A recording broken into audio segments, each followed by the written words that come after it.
With a day full of football that was filled with a ton of points being scored, the Sunday night football matchup was the total opposite, as tonight's final score was 22-6 between two of the best defenses in the NFL.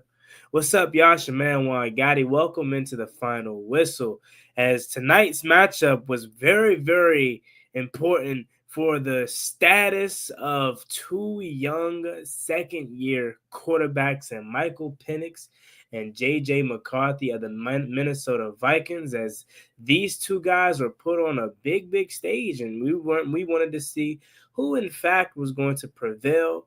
With tonight's performance, you have to do nothing but give it to Michael Penix. But before we talk about the victors tonight, I wanted to talk about the Minnesota Vikings because last week prior to the finish in Minnesota, in Chicago rather, this Minnesota Vikings offense looked exactly how they look tonight. And had they played a better team, I felt like this Minnesota Vikings team would be 0-2 right now due to the simple fact that J.J. McCarthy does not seem to be ready. And this was the biggest concern headed into the upcoming season for Vikings fans and a lot of NFL fans for that matter. Was we understand that you spent a first round pick on JJ McCarthy, and when you do that, you want to get your guy out there. But JJ McCarthy is coming off of a pretty significant injury. Obviously, we know he missed all of his rookie campaign with said injury, and in return, you get Sam Darnold playing the best ball that he's ever played in his life, leads you to 14-3, leads you to a playoff berth. And it was kind of like hard for you to make that decision on whether to roll with JJ or Sam Darnold. Now, I don't want to have revisionist history because I do think the Minnesota Vikings ultimately made the right decision to go with J.J. McCarthy because, again, you invested a first-round pick in this guy. Although he was hurt, this is his second year in the system. And Kevin O'Connell has proven year in and year out, whoever his quarterback is, he can get the best out of him. And it seemed as if that was trending into the right direction after the come-from-behind victory that Minnesota got on Monday Night Football, with J.J. McCarthy making some crazy plays down the stretch of the game last weekend. This time, not so much, as J.J. continued to struggle, especially with taking care of the ball. And the Vikings' offensive line was quite banged up today.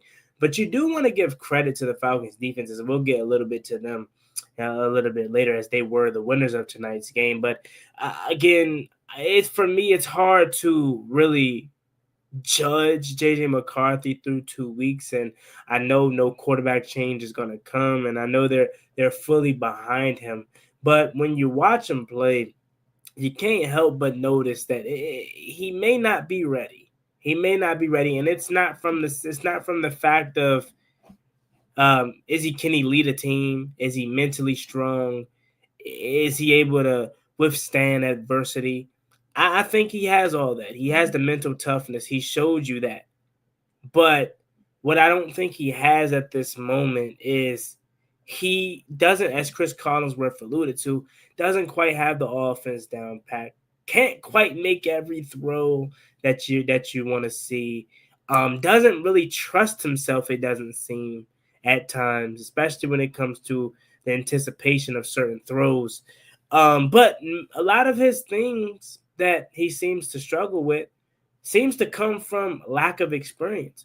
So, on one hand, we can sit up here and bash JJ for his performances through the first two games of the season. But on one hand, it's like a lot of his mistakes probably comes with the lack of experience. Had he had multiple games under his belt, had he had a full rookie season, maybe he is more advanced in his development, right? He had, two interceptions, I want to say, today, especially that last one where he kind of overthrew the receiver. I think it was intended for Justin Jefferson.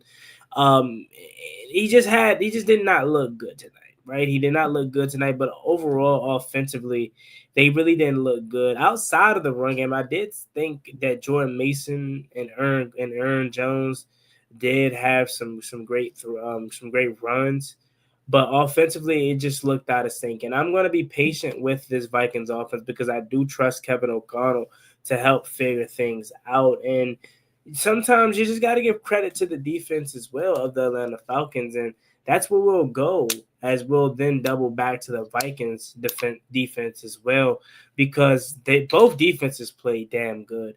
Again, I'm a big person and big fan and believing if you hold a team to 6 points, you should win a game. Pretty much, ask my Commanders. That's what we did in Week 1 against the New York Giants. Contrary to popular belief, New York Giants clearly seem to be better offensively than they showed in that game, because look what they did earlier today. Although it didn't result in a win, look what they did earlier today. This Falcons defense is crazy. I mean, I would be lying to you if I thought this Falcons defense would have been as good as they showed tonight. Now again, the Vikings missing 2 offensive linemen, JJ McCarthy's second career start. You can play that into a factor, but I'm not going to do that. I'm not gonna take any credit away from this Falcons defense. They played lights out tonight. They did. Whether it's the pass rush, right? Whether it's the secondary with Bowman, who could have had 2 interceptions today, or Xavier Watt, who Raheem Mostert and that Falcons defensive coordinator is very, very high on. This defense, man, it's scary, especially that front. That front, they invested 2 draft picks on that defensive line this past offseason, this past draft, with Walker and another guy that they got as well in the draft. And interiorly, they look damn good. Like, let me find out this Falcons defense is serious, man, because that's the thing that you need the most. That I think a team can help a young fella like Michael Penix out the most, is having a bona fide defense. And truly, if this defense is what anything like we saw tonight, then that might be all this Falcons team needs to truly stay competitive in the NFC South, because we already know that division isn't strong really at all outside of Tampa Bay and seeming to be Atlanta. Uh, this is up for the grabs, and I have a good feeling about this Falcons defense. They were able to hold this Bucks team to 23 points last week, and had Young Wei Koo, and we'll get there. Had Young Ho Koo made his kicks, this team is 2-0 potentially.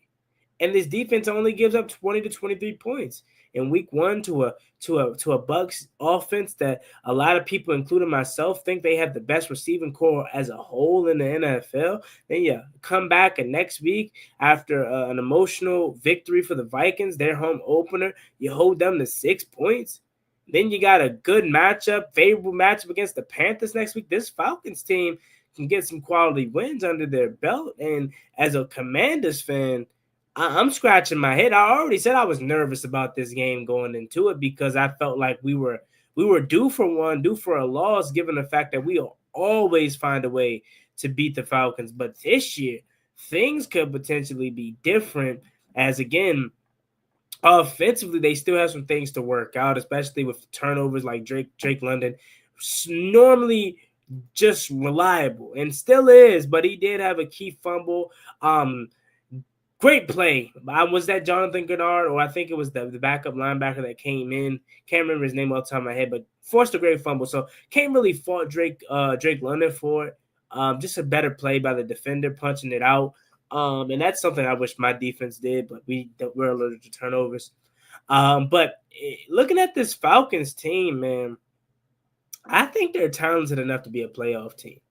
Offensively, Bijan Robinson, man, this guy is like Madden. Like I'd be so surreal watching like a Saquon Barkley run the football, or Jahmyr Gibbs run the football. Bijan Robinson takes the cake after tonight. And this isn't me saying he's necessarily just better than those guys, but he's definitely up there. But watching him play tonight, I'm like, yo, the one cut ability, the vision, the cutback, the spin move.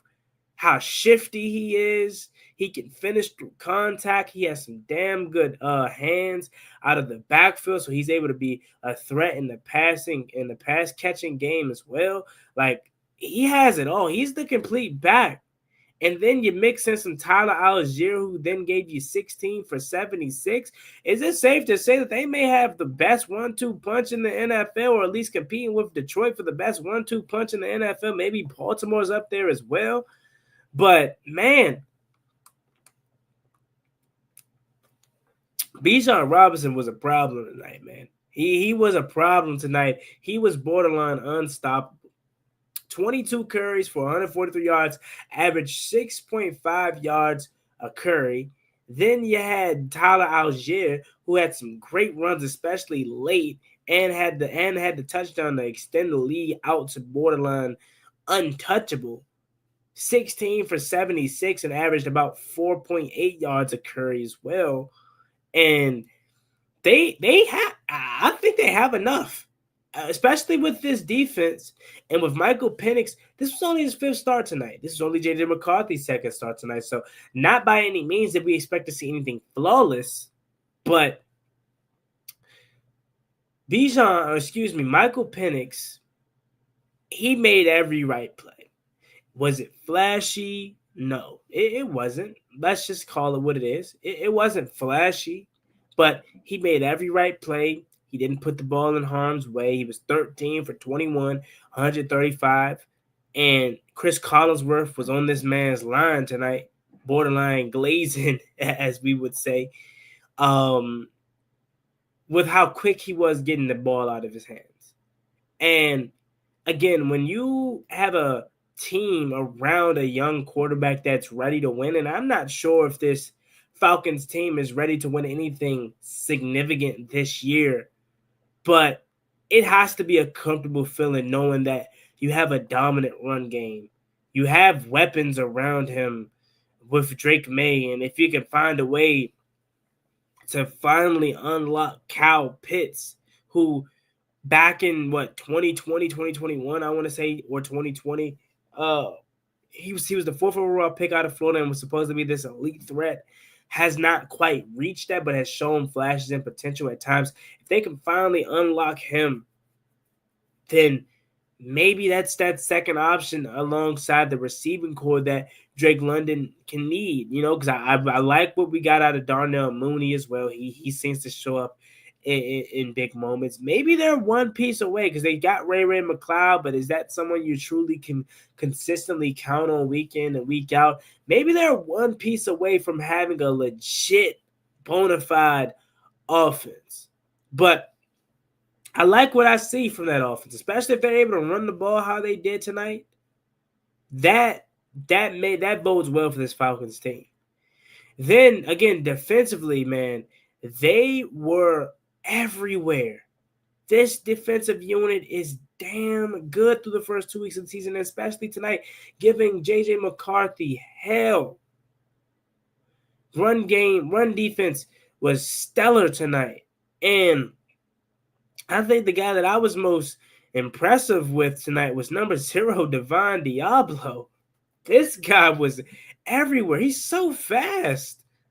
This dude is amazing. And interiorly, that's what I think the thing that impresses me the most is because it's one thing to have a good exterior pressure. But again, especially with a young quarterback too, interior pressure is the thing that you want the most, because interior pressure is what causes young quarterbacks in general to panic, and you can force them into some bad turnovers. And that's simply what it was for J.J. McCarthy tonight. You forced them into some bad plays, which ultimately led to turnovers, which ultimately led into 3 and outs. It was a good showing from this defense. I think Jalen Walker played stellar. Obviously, the veteran Michael Floyd, or Leonard Floyd. I called him Michael Floyd, the receiver from a while ago. But Michael Floyd, Xavier Watts, as I mentioned at the top of the show, they are very, very high on. as a young safety out of Notre Dame. He had an interception, which basically sealed the victory as well. Because of that same play, I think they had an illegal motion, which it ended the game. But this defense, man, as we know about Raheem Mostert, I keep calling him Raheem Mostert, Raheem Morris from his time, I want to say with LA, we knew he was a defensive-minded guy. We knew he was a defensive-minded guy, and this defense over the years just hasn't quite had the pieces consistently. And their defensive coordinator, Uber, the former Jets coach, Jeff, he kind of said he had to get out of his own way, right? He had to be more open to what fits my players or being comfortable, being uncomfortable, right? So he's not a big blitz guy. He doesn't really like being against his scheme, but he's like, that's what was holding us back during my time in New York. We didn't have a good front four here and whatnot, and we don't have an elite guy here like a bona fide Trey Hendrickson, Myles Garrett kind of guy here. So I'm going to have to get comfortable sending an extra guy. I'm going to have to get comfortable maybe sending 6 sometimes and 5 sometimes and sending a guy from the secondary. And it's paying off early because not only are you getting pressure from your interior, but your exterior guys are coming around. And most of those guys are young fellas from this draft. So it's a matter of time before they get their feet wet. They're still learning. In the case of a Jalen Walker, in the case of a Xavier Watt in the secondary, and Billy Bowman, who could have had 2 interceptions today, he was flying around. And there was one play where I want to say it was the Vikings receiver that got behind him, and J.J. McCarthy just overshot him, which would have been a touchdown, which could have changed the outcome of this game. You got to have that if you're JJ. But as a Falcons guy, you're not apologizing for your mistakes. You're not going to apologize for your mistakes because you are a quarterback in this league, and you're a young quarterback. So you got to take advantage of when a young quarterbacks. Simple. So this defense, they as a Commanders fan, we play on week 4. I was already scared about this defense and this team. But now, after seeing them play on the national football stage, I don't know, man. I don't know. But defensively for the Vikings, I felt like they played well enough to win tonight too.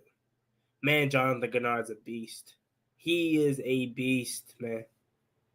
I felt like they created a turnover with the Drake London one that could have ultimately helped them. But here's the thing. When you have a defense like the Vikings, you're never out of it. You're never out. If they could have just got something offensively out of JJ McCarthy and the Vikings offense today, it would have changed everything. But they were bailing them out until they couldn't anymore. How about Jonathan Allen, former Commander, getting in the backfield, forcing Bijan Robinson on one of the few carries that didn't go positive for him, forcing him outside to the rest of the guys, and he was able to make a group tackle, right? I felt like this Vikings secondary was pretty solid for most part of the night, right? Again, you held Michael Penix to 135 total passing yards. So it wasn't like he was carving this defense up through the air. I think the Falcons just made more plays at the end of the day. They had more scoring opportunities. How about Parker Romo? 5 kicks. I think Younghoe Koo is gone. I think Younghoe Koo is gone. And I think, more importantly, Younghoe Koo is a Washington Commander. We are struggling with the kicker. And I know Younghoe Koo is hurt right now, and he didn't have a good showing week 1. But I'm telling you, I'll take him in a heartbeat. So hopefully Parker Romo did enough. And I think that 50-plus field goal kick was enough for the Falcons to comfortably move on from Younghoe Koo, because I'll take him for my burgundy and gold in a heartbeat. But J.D. McCarthy, again, not good. Not good. 158 yards, 2 interceptions, 0 touchdowns. They're going to have to figure something out. Because, again, that division of theirs is ultra competitive, especially with the Lions and with the Packers. And you have a formidable team that should be in that bunch. Again, 14-3 with basically the same team again last year, with the quarterback change. And if you want to stay competitive in that North, you gotta find a way to get JJ McCarthy to start figuring it out. And it's not fair to him because this is his second game, and you want to be fair. You want to give him time. You want to say let him figure it out. But it's like, man, when you're a team that's ready to win like Minnesota, and you're a team that's coming off of a 14-3 record the year prior, it's hard to just say, hey, give them time, let it figure it out, you know? But again, what gives you confidence that they will figure it out is the coaching staff. Brian Flores, defensively, outstanding. Is going to continue to give him opportunities to figure it out. Offensively, Kevin O'Connell, known as the quarterback whisperer, whether it's Kirk Cousins, it's Sam Darnold, it's Josh Dobbs. He seems to always figure it out. So I have confidence that they will figure it out at some point. But again, you also got to give credit to this Falcons defense. You're not going to face the Falcons defense every week. This Falcons defense has 6 sacks tonight. You know what I mean? Looking at the stats now, 6 sacks. They had JJ McCarthy under pressure all night. You know what I mean? And again, this defense was just amazing, right? It was Eric Wilson for the Vikings who forced that fumble on Drake London. But, man, I really hope Parker Romo did enough to win that job. I really hope he did, because I am chomping at the bit for Young Hoku. I don't care. He may not be the same Young Hoku that he once was, but I guarantee you he's anything better than what we have. But, man, what a game. What a game. I definitely feel like the Vikings are going to figure it out. I think they're going to be a good team to still be competitive in the North, and they're going to end up turning in maybe a 10-11 win season at some point, but they have to figure it out. And next week, they may be able to get back on track.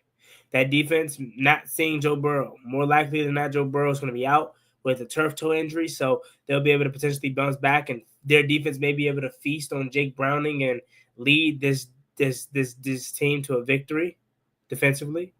And then after that, you got the Steelers overseas. I think that's another game where this Vikings defense can put a halt to the Steelers offense, although it was firing on all cylinders week 1. They kind of came back to life a little bit against Seattle earlier today. So maybe that's another game where the defense is able to feast. And then you got Cleveland. And maybe another game where you're able to feast defensively. So until you get to this October 19th game with the Eagles, you have truly 1, 2, 3 potential wins that your defense can carry you to. And if I'm the Vikings, that's all I'm asking. That's all I'm asking for to do while my young rookie quarterback, second year obviously, but rookie because he didn't play last year, until he figures it out. Until he truly figures it out, I think this defense has a favorable schedule coming up to try to at least stay competitive, at least be, they're 1-1 now, so at least 2-1, 3-1, maybe 4-1 before that Eagles matchup, and after that, once they get to that Eagles matchup, that's when it gets a little bit tough, because then they got Philly, LA Chargers, Lions, Baltimore, and then it cools down with Chicago. So they got a tough stretch coming up, but they have before that 3 potential wins. So it's not over for Minnesota, but they definitely have to go back to the drawing board offensively. But as long as you got that defense, I think you should be competitive nonetheless. But great win by Falcons. That defense, damn good all over, especially Devon in the middle. That front scares the shit out of me. Michael Penix didn't have a crazy statistic game, but he made every right throw. Bijan Robinson, amazing. One of the best backs in the game. And Tyler Algier chipping in as well. If they can find a way to get more out of more out of Kyle Pitts, this Falcons team may be serious, man. Week 1 held this Bucks offense to 20. Week 2 hold this Vikings defense to 6 points, and we'll see what they do next week. As week 3, they have, let's check it out. The Panthers have another opportunity, even though the Panthers made a late surge against Arizona. That may be another unit that the defensive Falcons can feast on.